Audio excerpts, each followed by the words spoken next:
been a minute since we've got this guy in here due to the holiday last week. Glad to get Baldy back in. Drop a like, subscribe to PHNX Sports here on YouTube, and so much more. Brian Baldinger. And Baldy, since we last talked, we've had two excruciating losses for the Arizona Cardinals. One to the Jaguars, where they lose in overtime, and then most recently, they lose on the road this weekend, and they had some crucial fourth downs that they missed out on here. When you see these plays, it's 4th and 4 in OT against the Jags. You got a 4th and 1 pitch play, gets blown up by Tampa Bay, and then a 4th and 2 to end the game. Are you seeing any commonalities between these plays that they're missing out on to potentially give them a chance to tie or win ball games? Well, the fourth and 1 play they played before on 3rd and 1, they took a shot. Yeah. They took a shot and they missed it. And so they came back on 4th down. I'm not a big fan of tossing on 4th down. I'm just not. Because honestly, if anybody misses a block on the outside, you get penetration. I like kind of going straight ahead on 4th downs myself. I just think it's too risky when you toss it out there. You just give guys with speed a chance to defeat the blocks. And that's what happened to Bam Knight on the play. They had chances. They had plenty of chances in this game. They missed an overthrow to Marvin. He's got his man beat. They just missed the throw for a touchdown, maybe to tie the game up. They look good when they're down, 17-3. They go right down the field and, bing, bang, boom, like 5 straight completions, whatever it was, you're in the end zone. Is there a commonality? They just don't make enough plays. You throw an interception to start the game. I thought I thought it was a one bad throw by Jacoby in the game. Threw it behind him, and I think Tyke Smith got his hand on it. Winfield intercepted it. Bam gets the ball ripped out of his hands by a guy that's on the ground. Like, it's just kind of an improbable thing that caused a fumble. They're just not making enough throws, enough plays. You missed a field goal, a chance to, you could have scored in that play, but you're at the 25-yard line, you miss a field goal right there. Like, they're just not making plays right now. It's, they're missing tackles. He's got Baker wrapped up like it's a blitz. He's got him behind the line of scrimmage, and Baker shakes him off and goes for 25. Like, I could just go through the game in my head at just missed opportunities.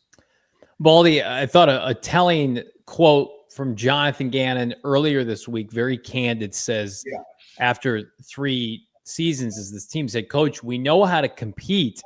We don't know how to win." They're 15-31. Meanwhile, you've got guys like Ben Johnson thriving as a first-year head coach. What do you think the common denominator is? Because I think we've watched this roster. I know we have get better over the course of 3 off seasons. When a coach says something like that, what does it trigger in your mind as the culprit? Well, it starts with the coach. We don't know how to win. Why don't you know how to win? What haven't you taught guys how to win?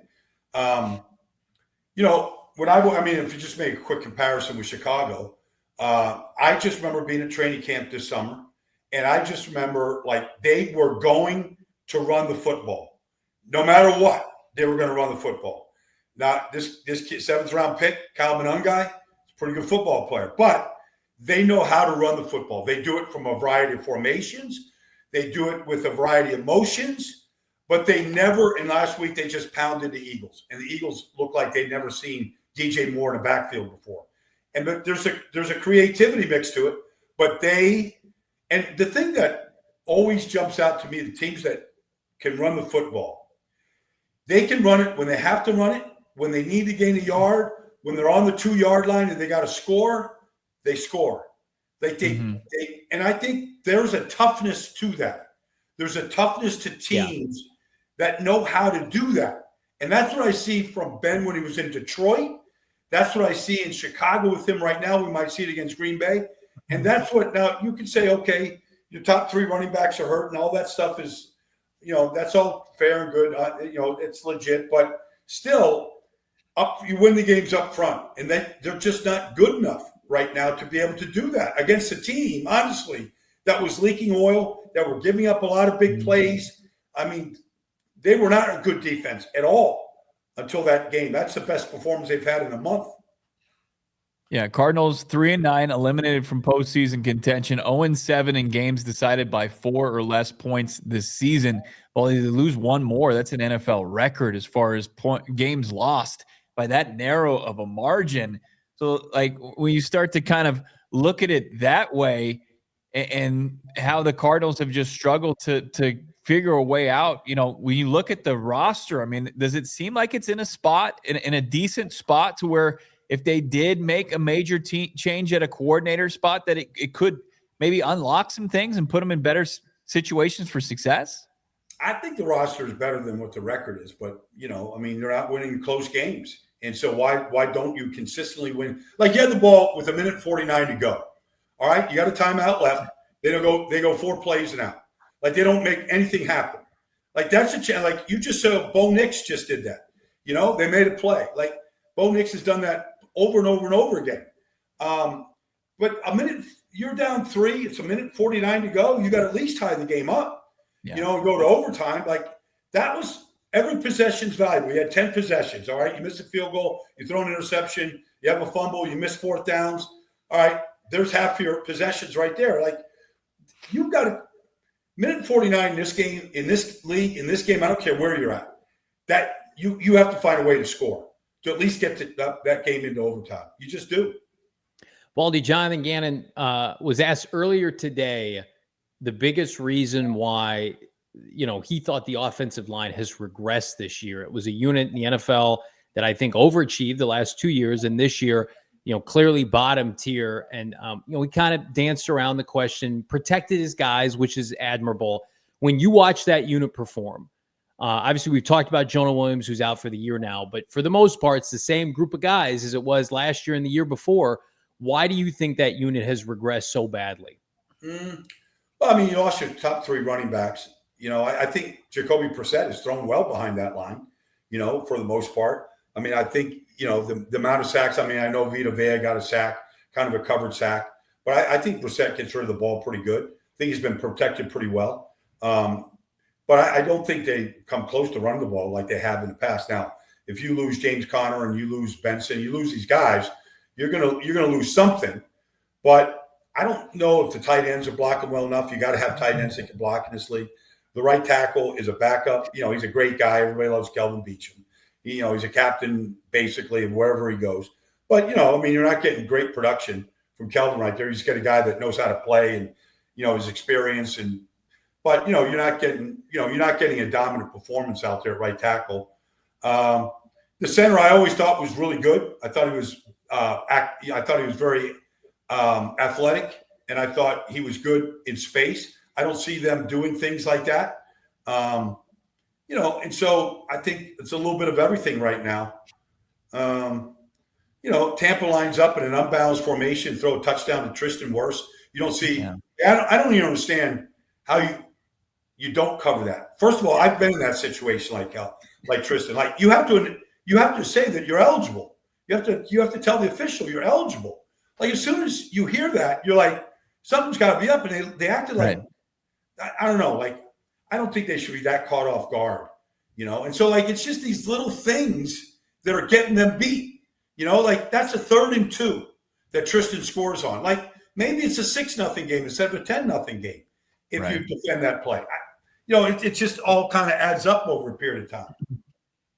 Yeah, that's really strange when you've got starting left tackle coming in and he's declaring himself eligible. And to your point, I mean, everybody is made aware of that. It's announced on the loudspeaker. Yeah, yeah. You hear, like, if you're listening to the radio, you can hear the referee. You can hear him announcing the call. 78's eligible. Like, as soon as I hear that, I'm like, how did this? He's there. He's eligible for a reason. He's eligible. And then you see the 2 Cardinals defenders just crash towards the middle of the end zone while Wirfs is just wide open right there. Yeah, it's frustrating, and it's been a frustrating season for Cardinals fans. You do a great job as far as just from the analysis. Always you don't like to get into, like, if you're the GM, but if you're just looking at this team and its struggles, what do you think should be the number one priority going into the 26th offseason? And it could be from the coaching staff to maybe they need to upgrade at some sort of areas as far as the team goes, the personnel? What would you think is the number one priority for this team? I mean, just look around the league now. I mean, coaching matters. I mean, look what Liam Cohen is doing in Jacksonville. It's the same roster as a year ago. Basically the same roster. You look at what, Vrabel's doing in New England. You look at what Mike McDonald has turned around in Seattle. And then you look around and you go, okay, what's the common denominator with the coaching change? Quarterbacks. Drake May leads the league in every quarterback statistic. Bo Nix, they won 9 in a row. All right, you got a Hall of Fame coach and you got a quarterback that just makes magic happen. You get great quarterback play and you get a coach like Ben Johnson has built in a toughness to that football team where they can go into Philadelphia and run it for 281 yards. Look, the quarterback situation has to get figured out in Arizona. I don't believe Kyler Murray is the answer for anybody, whether the coach stays or not. I don't believe you've seen enough evidence. I don't know how much more you need to see. But the quarterback situation has to get figured out. They couldn't do that in New England until they got Drake May. Then they got a coach and a coordinator in Josh McDaniels that has figured it out. And now all these young guys are flourishing. Coaching, quarterback, and then building it the right way. Seattle, you just go around the league, or you can just say, look at San Francisco with all the injuries. Good coaching, stable organization, backups, quarterback, backup receivers, whatever, backup defensive line, winning games, and figuring out a way to win games. Baldy, a hot button topic will be over the course of the coming month or so will be Jonathan Gannon and his tenure thus far. And, we have a good authority, like JG is poised to return in January, and we like him as a coach. I think he's a good coach and a good man, but at the end of the day, the record is what it is. If you were talking to Cardinal fans, knowing that Jonathan Gannon is returning in 2026, what would be the messaging there, given the fact that they play in this gauntlet of a division where no one lets up? And I don't know if there's a quick fix to be able to close that gap, JG, or not. Well, Seattle made a big change 2 years ago. They brought in a hot young coordinator, Mike McDonald. They blew out the coordinator that helped them win 10 games a year ago, and they got another one who's better, and they got themselves a quarterback with the same GM, guy that's been building teams for a long time in John Schneider. And now they're very competitive. You could say that the NFC West is a gauntlet. Why isn't Arizona part of that gauntlet? They've been around as long as, Sean McVay is okay. He's a special guy. Maybe you need a special guy. I mean, you can look at McDonald, Shanahan, and McVay. It's pretty good coaches, and one that was a great coach that they said, we got to do better than Pete Carroll. And they did. And they've turned things around. So coaching matters whether you want to keep money or not, or I don't know. You go around the league and you can look at where these teams are turning things around and are competitive right in front of us. There's some common denominators there. The coach, the quarterback, they always get coaches fired. Look, great coaches have been fired. Belichick got fired in Cleveland. Shanahan's been fired in places. So sometimes the coach, could be fired and he could be a good coach and resurface, be a great coach. And sometimes a guy that comes in takes your team and does a lot with it. There's a lot of things that you would like about this team, whether they keep Jonathan or not. There are a lot of things that you would like about this team, but there's an ingredient that is clearly missing. One of the issues that the Cardinals have is a guy that you've covered closely for a long time, Josh Sweat. Sweaty J tied his career high with 11 sacks, just 12 games into it. Are you seeing anything different from Sweaty J this season? I mean, 6 sacks over his last 5 games. He's kind of on a little bit of a heater. Have you seen anything different from him? Well, he's always been he always played with a very low pad level. He always could turn the corner. I remember when he came out of Florida State, they said he was a ticking time bomb. His knee was so bad, the Eagles, I think, drafted him in the 4th round. He was a first round or second round talent, but the knee was so bad and so mangled that they're he's going to be out. But he's figured out how to play. I don't think there's any limitations to him, as far as practice or anything like that. But he's always been a guy that could turn the corner, and that's what he does. He's not an overly powerful guy, but he's very athletic and he doesn't stay blocked. And that's what you're seeing now. But, 2 years ago when he had the 11 sacks, they had 70 as a team and they all kind of fed each other. And so a lot of times, not just one guy, it's inside pressure, it's pressure from the other side, it's flushing a quarterback, and you're able to get the guy down. But you see a consistent effort from Josh Sweat. And like I said, he not many guys play with that low pad level at that on the edge like he does.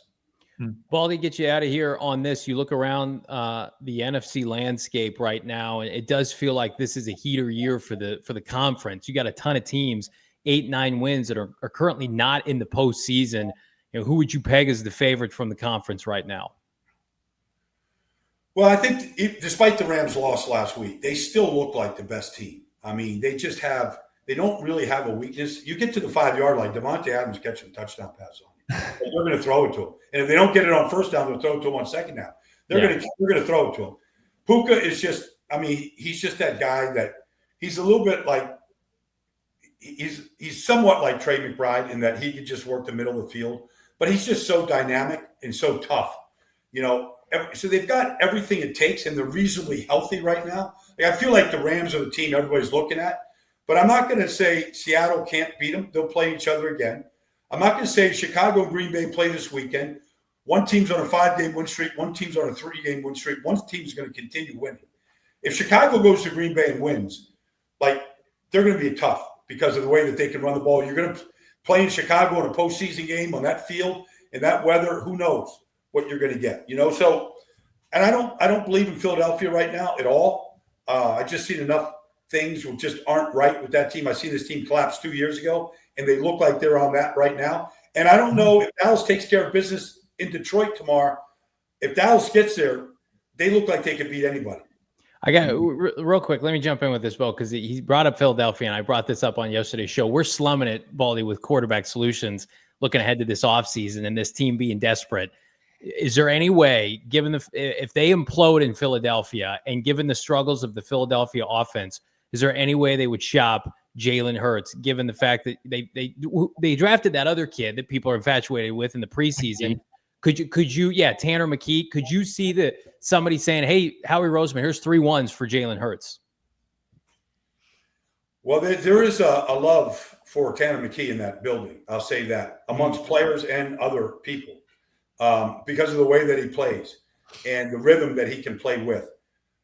I'd have a hard. I don't want to get you in trouble. If somebody threw 3, if they completely collapse, I could see if somebody threw 3 number ones, I could see the Eagles possibly making that deal, despite going to 2 Super Bowls and doing nothing but winning games and Super Bowl MVP. Despite all that, I could see them they're always looking to upgrade coaches, quarterbacks, you name it. Yep. They're always looking. Oh, man. You can't beat the insight, the analysis from our guy, Brian Baldinger. Baldy, always great to catch up with you. Yeah, have a great weekend. We'll be watching. We'll be listening. We'll catch up with you soon. All right, guys.